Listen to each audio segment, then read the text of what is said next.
ઉમરપાડાના દીવતણ ગામે ખ્રિસ્તી ધર્મના પાસ્ટર દ્વારા ધર્માંતરણની પ્રવૃત્તિ અને ચર્ચનું બાંધકામ અટકાવવા સ્થાનિક ગ્રામજનોએ મામલતદારને ફરિયાદ કરી છે. આદિવાસી સમાજના આગેવાનો દ્વારા મામલતદારને લેખિત ફરિયાદ કરવામાં આવી છે. જયસિંહભાઈ દમણિયાભાઈ વસાવા તેમજ અરવિંદભાઈ વસાવા, અશ્વિનભાઈ વસાવા, રમેશભાઈ વસાવા, સુભાષભાઈ વસાવા, શંકરભાઈ વસાવા, શામસિંગભાઈ વસાવા સહિતના આગેવાનો દ્વારા આ રજૂઆત મામલતદારશ્રીને કરવામાં આવી છે. દીવતણ ગામમાં એક પણ ખ્રિસ્તી ધર્મનો પરિવાર ન હોવા છતાં બિનઅધિકૃત રીતે ધર્માંતરણ થઈ રહ્યું હોવાનો આરોપ લગાવાયો છે. આ સંદર્ભમાં અરવિંદભાઈ વસાવા પ્રતિક્રિયા આપી રહ્યા છે. રામ રામ, હું અરવિંદ વસાવા, દેવી સ્ટેશનના અધ્યક્ષ. આજે અમે ઉમરપાડા મામલતદાર સાહેબને આવેદનપત્ર આપવા માટે આવ્યા છે કે અમારા ઉમરપાડા તાલુકાનું દીવતણ ગામે જે વર્ષોથી એ બાપદાદાના સમયથી અનાદિકાળથી આદિવાસી પરંપરા સંસ્કૃતિ પાળતા આવ્યા છે, માનતા આવ્યા છે, દેવોને પૂંજતા આવ્યા છે, પૂંજ મૂકતા આવ્યા છે, કુળદેવીમાં દેવમોગરા માતાને માનતા આવ્યા છે, બાજુમાં અમારે દેવગાત દાદા છે એમને માનતા આવ્યા છે, હનુમાન દાદાને માનવાવાળા છે. એ ગામમાં લોકો શાંતિથી હળી મળીને આદિવાસી સંપૂર્ણ સમાજ એક થઈને રહે છે. અને થોડાક સમયથી એક બાજુના ગામમાંથી એક પાસ્ટર આવે ને આ દીવતણ ગામમાં વાતાવરણ દોહરાવે છે. એ અમારા આદિવાસી સમાજના લોકોને ચર્ચમાં લઈ જાય છે. એ અનેક પ્રકારના લોભ, લાલચ, સામ, દામ, દન, ભેદની નીતિથી ચર્ચમાં લઈ જાય છે અને એ પોતાના પૂર્વજોથી ચાલી આવેલી પરંપરા સંસ્કૃતિ નષ્ટ કરીને એમને પોતાના ચર્ચમાં બોલાવે છે. તો અમે બધાને કહેવા માંગીએ છીએ કે અમે કોઈ ધર્મનો વિરોધ નથી કરતા.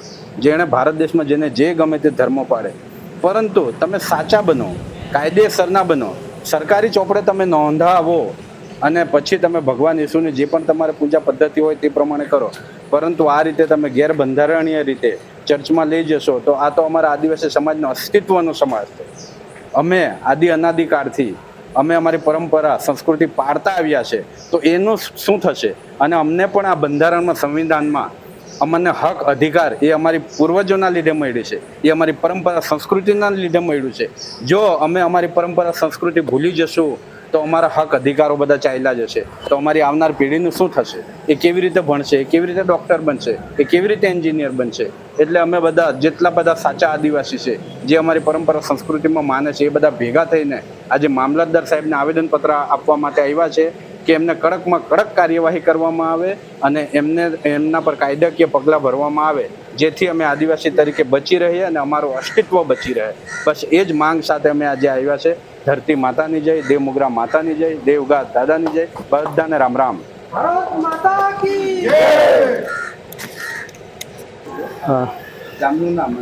મારું નામ જયસિંહભાઈ દમણિયાભાઈ, મુકામ દીવતણ, તાલુકા ઉમરપાડા, જિલ્લો સુરત. હું ગામનો વહાવો છું અને આજે ખ્રિસ્તી ધર્મવાળા બાપ દાદાના હાથની અમારા પરંપરા આદિવાસી સમાજમાં એ લોકો છે ને વચ્ચે કોઈ કુળદેવીને નથી માનતા, દેવમોગરા માતા, દેવઘાટ બાપજી, બિરસા મુંડા ભગવાનને નથી માનતા.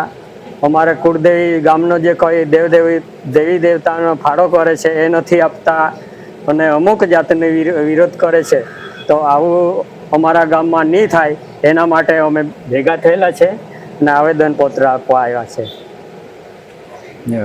એ લોકો ખ્રિસ્તી ધર્મવાળા એમ કે ઘાટા બાપજીને નથી માનતા, દેવમોગરાવાળા માતાને નથી માનતા, પછી આદિવાસી લોકોને નથી માનતા. એ લોકોનું ધર્મ એ જ લોકો અપનાવે. અમારે ધર્મને છે ને અપમાન કરતા છે, એટલે અપમાન નહીં થવું જોઈએ.